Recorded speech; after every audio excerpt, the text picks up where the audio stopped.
Hello again, Club. Today I'm bringing you another build for Wolcen Worlds of Mayhem, and this one is one I've been playing online in my stream for the past couple of days, and people have been asking me, do you have a link for this build, where can I see your build?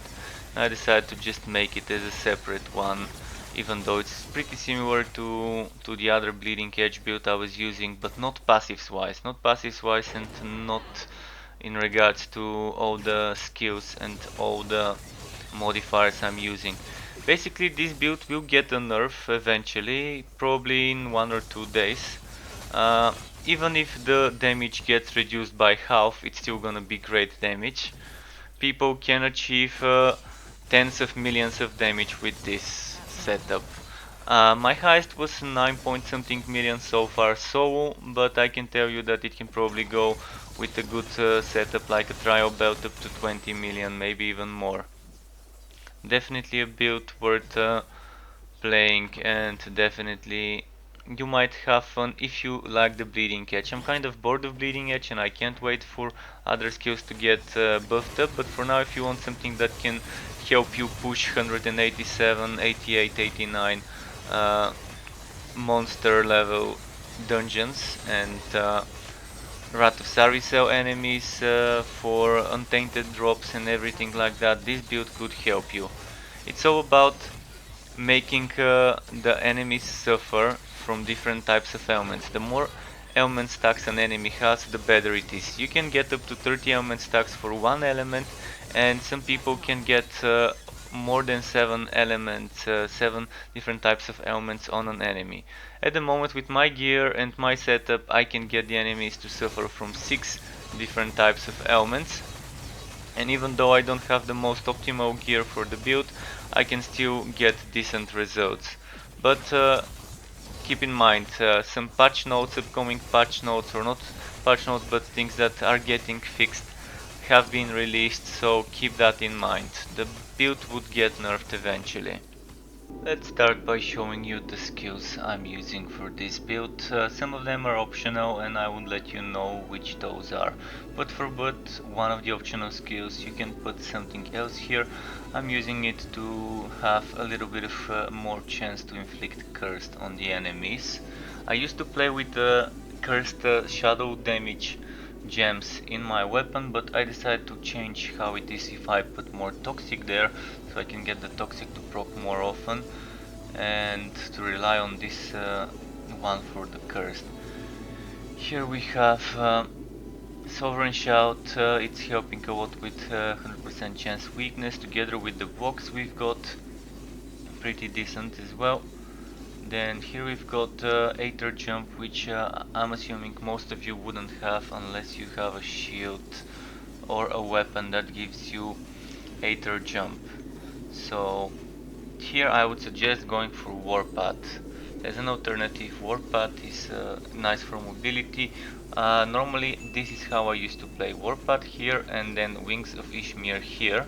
Wings of Ishmir was modified this way, to inflict weakness, to be costing stamina points, and to create the vortex to pull the enemies together. So you could try and replace this for Wings of Ishmir even if you have Aether Jump for extra mobility, but I think once you get Aether Jump you really could kind of get rid of Wings of Ishmir and do something else. While you don't have Aether Jump, I suggest Tracker's Reach for stasis. Tracker's Reach has 100% chance to do stasis, so if you're having trouble getting the stasis stacks, it's a great choice. So then we have Bladestorm. Again, I was using the Tracker's Reach before I got the jump, but with Bladestorm at the moment I can do poison and bleeding. With this I can do stasis, with this I can do weakness, with this I can do cursed, with this I can do freezing, mind you, and bleeding. And this one is just a juggernaut for survivability. By the way, on Bladestorm I also am using this modifier. Increase damage per ailment, per each ailment an enemy has. Not sure whether it works, but I think it does. The same way the one here does. So for Bladestorm, the classic thing is prolong the duration of the skill by holding. Then a little bit of status element chance score is what I've got here. A bit of damage, which is probably optional. This one is also optional. This one is nice to make the ticks happen more often. So you would be hitting more often, so you would be inflicting ailments more often. Here, this is the most important thing in the whole setup. Without this, the build turns into regular direct damage bleeding edge. We're still doing a lot of direct damage, but based on this modifier we're getting so much more bonuses that it's unbelievable. This one I like it, this one I like as well, and this one I like as well. Sometimes on some bosses I would do this. More wifeage and faster spinning projectiles. And by the way, this does not benefit from projectile bonuses. Don't mind that it says projectile speed. This does not have a projectile tack like this one. So if you start stacking projectile for bleeding edge, you would be losing points because it's not worth it. So there's this. I think I talked about all the different modifiers I'm using. Maybe I didn't talk about the modifiers here. I like this one, just so you can cast it multiple times. Like you would do some bleeding edge, then 1, 2, 3, 4, 5, etc. teleports in a row. I like this one. Enemies near the beginning and end of teleport are inflicted with stasis. Really goes well with the skill. Casting this skill removes crowd control effects. Would be nice in case you really need that. That it's nice. So deals aether damage to enemies between the beginning and end of the teleport. Also pretty nice. More stasis. Increased teleport range. Increased teleport range. This is what I like to do on this setup. So for the shout I like to get stamina points. Although you might want to go for something like this. I no longer need the block chance. That's why I currently have 100% block chance, so even without the shout giving me, I'm fine. So I like to have this one, increases the effectiveness of all buffs. I like movement speed, I like global life leech, the weakness 100% chance, and all resist score, amazing. You can maybe generate more threat if you have allies that are more squishy and you don't want the bosses to target them. Or get the health globe generation if you're going for a health globe based setup eventually. This one is also nice, but at the moment I don't have problems with the rage, so this is what I'm doing right now. And I think that covers this part. So for the attributes, what I can tell you is HP is bad at effective HP. What does that mean? So first you have block chance. If you max it to 100%, then every hit would be blocked. Then what comes next? Next comes the blocking efficiency. The block efficiency as it's called, negates up to 70% of the damage when you block a hit. So if you max out the block chance and the block efficiency, you wouldn't need that much HP. Some people can survive with 18,000 HP is what they've told me, which is a great amount of HP nevertheless. Then what other people are saying is that you really need wisdom for this build. So you have to find a balance between how much crit chance score you want, how much status element chance score you want, and how much HP you want. So yeah, keep respecting, find your balance, and I would suggest going for at least 40 something% here. Even if you don't have 50, you would be fine with 40 something depending on how much crit damage you've got. Eventually when I start leveling up the next few levels, I would be spending into crit score. And I can get 12 here, 18 here, 18 here, 12 here. This also gives me crit damage. I can also get crit damage from here.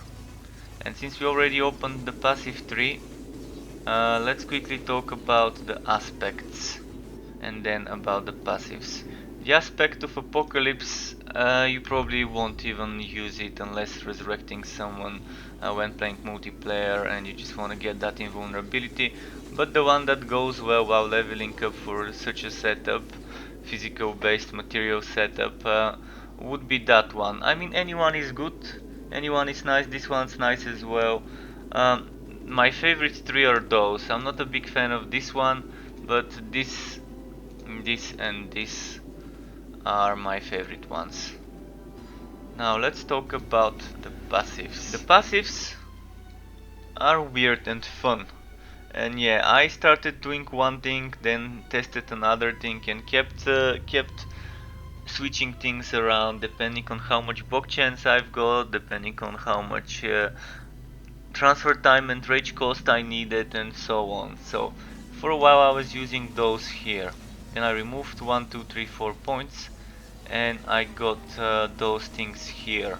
For a while I wasn't using this one, but then I started using this one. So this one combined with that one is 2 times the double damage that can happen. So when those proc, an enemy would have a ton of damage on them. What is the crucial thing about this build would be Immortal Offering to keep stacking those damage bonuses based on how many enemies afflicted with ailments you kill. Then Ailment Stacks, 10 stacks here, and then another 10 stacks here gets your maximum stacks you can inflict on a single enemy to 30. 30 of each element. If you're causing different types of elements, that means the enemy can have, some people can even make it up to 7 different elements. 7 times 30, 210 different stacks, and this boosts your damage by a ton. You want that status element chance score, and you want to get either all 3 of those, starting with the one that you need the most. I needed the most some occult, so I picked occult. Of course I don't need the others, so eventually I'm gonna take them. This also gives you status element chance score, and this gives you status element chance score, and this gives you status element chance score. This one is super important because this allows you with a single hit, single attack skill to apply 2 different types of ailments. So for example, I can apply poison and bleeding with one attack, with another I can apply, for example, stasis and maybe weakness, and so on. So keep that in mind, pay attention to what your attacks can afflict, use skills that would help you inflict as many different types of damages, different types of ailments as possible.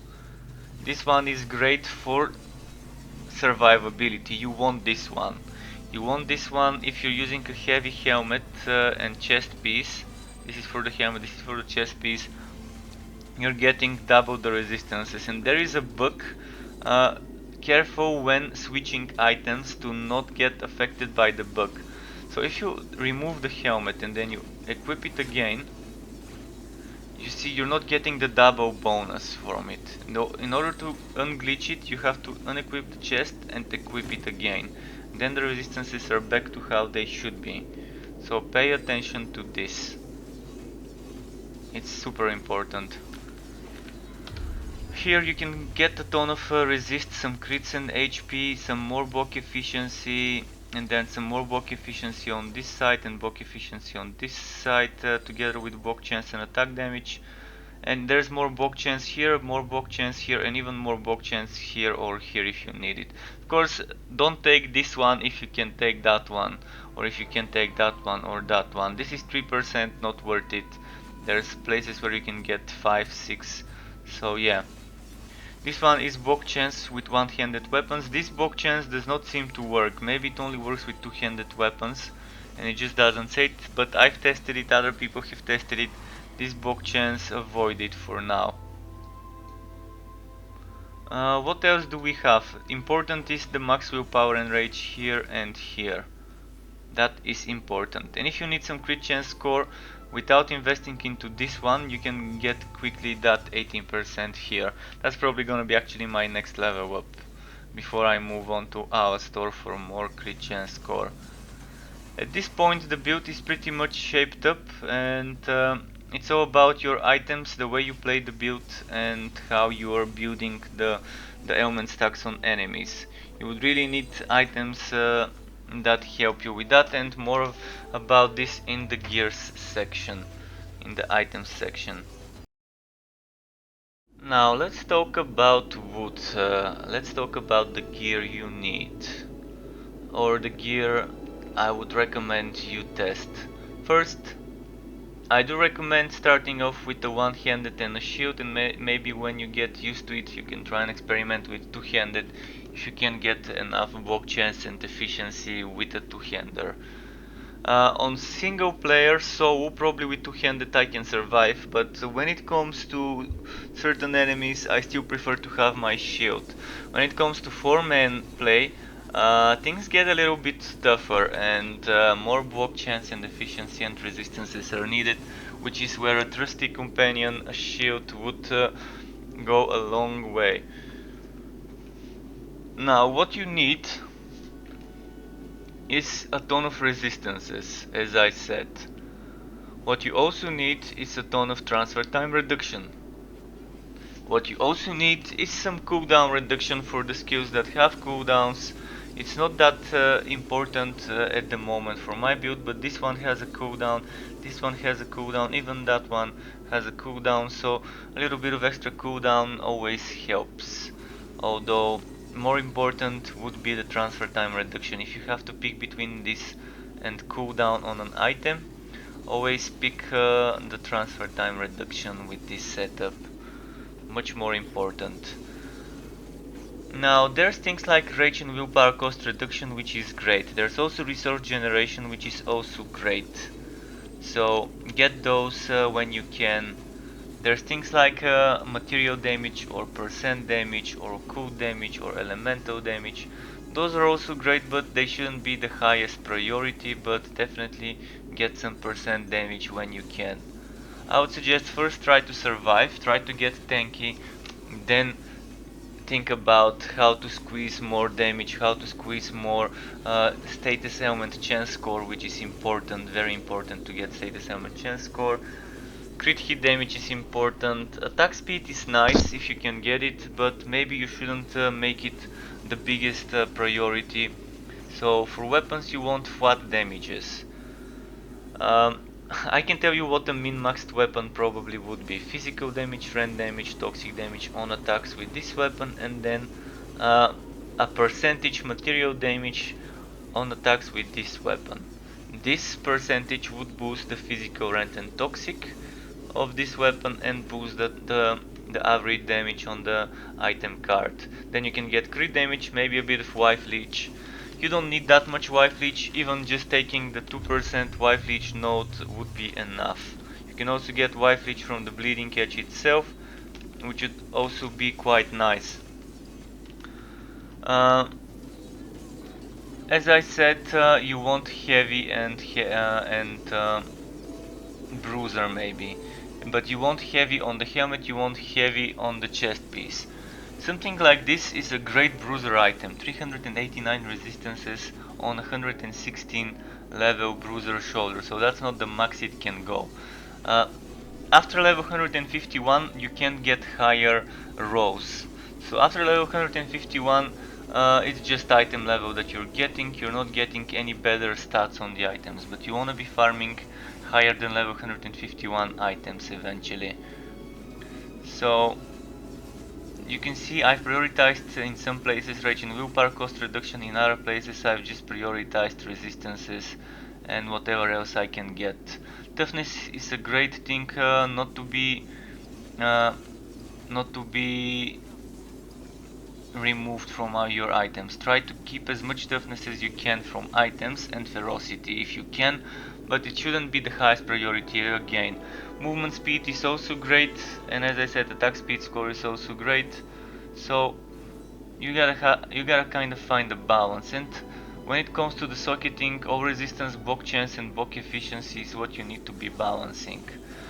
Try to get block chance to 100%, then start finding a balance between the resists and efficiency. At the moment I need efficiency, so maybe I should remove some resists. And helmets and legs, I would suggest, are the things that would be flexible. It's easier to re-roll the sockets on this or this rather than going for the chest or the shield. So use those two when you need to do some changes to the build. When you get enough block chance from Passive nodes remove block chance from items and put more efficiency or resistances depending what you need. In the gems, for accessories you want transfer time reduction. 4 of those would give you a total of 100% transfer time reduction. With this build I think over 150-160% transfer time reduction is enough. So with those 4 being 25%, you would want at least 1 or 2 more items with transfer time reduction. Currently this is not my leg armor that I normally use. My leg armor is at the moment being upgraded here with increased item quality because it was 2 stars. I need to get it to 5 stars. But yeah, try to get more resistances at first to survive, later think about the damage. What you want is items with ailment stacks inflicted. Here I've got one, here I've got one item with ailment stacks inflicted. Here and here I don't, but I'm working on it. What you can do is you can take an item that doesn't give you ailment stacks inflicted. You can put a Genesis stone inside it if you find one, and then you can try and use something like a ribbon tier, or you can use an echo orb, Ohm's echo. So that you can get a new modifier that hopefully would be the ailment stacks inflicted. Of course you can get things like maximum willpower and rage, or pierce, or other untainted modifiers, but eventually if you're lucky you could get the ailment stacks inflicted. Trial belt is a good choice as a temporary one, and Sunny Stash is also a good choice as a temporary one. I would not suggest using a Ring of the Arbiter, Seal of the Arbiter, unless you can upgrade it to unique and then remove the minus attack speed modifier, then it might work. Steel rings are your friends. Steel rings have built-in crit damage and they can drop with more crit damage at the bottom. You can get a steel ring that gives you up to like 60 crit damage or so. Just from like this one, 28 at the top, 30 at the bottom. So if you can custom craft a steel ring to give you ailment stacks inflicted together with some flat damage, that would be great. Flat damage should be a priority over percent damage as well, and I think this pretty much covers all of it, but keep in mind that ailment stacks inflicted is one of the most important things for this build. You can get 2, 4, 6, 8 of those, and then you have the node that has a chance to multiply them. That's 16 with just a single hit, and that would be of 2 different elements, so that's like 32 stacks just with that one hit. It's super nice. So hopefully that was enough information about the gear.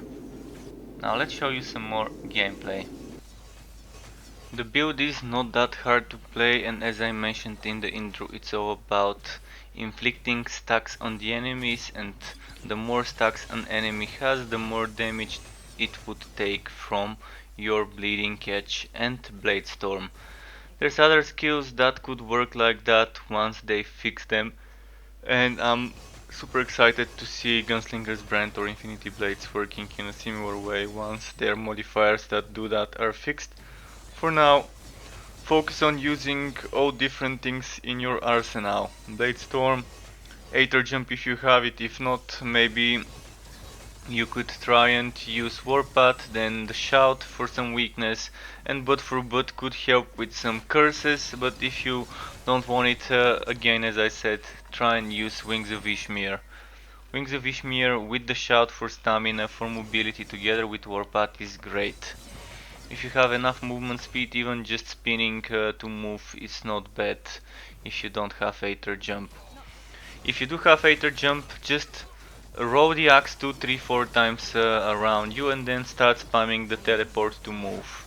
Before a group of enemies, do the same. Roll the axe a few times, then jump into the group of enemies. Use your Juggernaut so you can block some damage. But keep in mind the way I've modified my Juggernaut, it's for maximized absorption and it's reducing our movement speed. So if you are done with the enemies and the Juggernaut is still on you, you can detonate it by pressing the button, so you can get rid of that movement speed negative penalty. But yeah, on bosses, try to dodge as much as you can, but always keep yourself around the boss if it's a boss that you know you can't face tank, if you don't have enough survivability yet. Some bosses are really difficult to deal with, and until you get enough effective HP, enough resistances, block chance and block efficiency, you might want to dodge around them. Regardless whether it's you spinning around them with the Bladestorm or whether it's you dodging with Wings of Ishmir's jump or with the aether jump. In any case, keep yourself close to the boss unless he's doing some negative annoying AoE that can hit you if you're close, but stay close to make sure that the axes are hitting the enemy. And yeah, if you need some hints, feel free to come to my stream. I can give you some hints about how I played, but expect the damage to get nerfed. Acceptable nerf would be to get the damage down to 50% of what we can do. So I would be happy and fine with such a nerf. So we'll see what this week would bring for this build. So far there's been a lot of fixes and a lot of rebalances, and that's good. That is good because I really want to start playing some other builds. This is actually a perfect example of a boss that can one-shot you even if you have huge resistances, huge block efficiency and huge block chance. This is the perfect example of a boss for which I really need max out efficiency, because at the moment I don't have maxed efficiency, just 56 instead of 75%. If you've enjoyed the video, you can subscribe to my channel to get notified when I upload more content for Wolcen, Torchlight 3, Borderlands 3 or Warhammer Chaosbane. Feel free to also smash the like or dislike buttons, and thank you for watching the video. Keep it cool folks, and until next time, goodbye.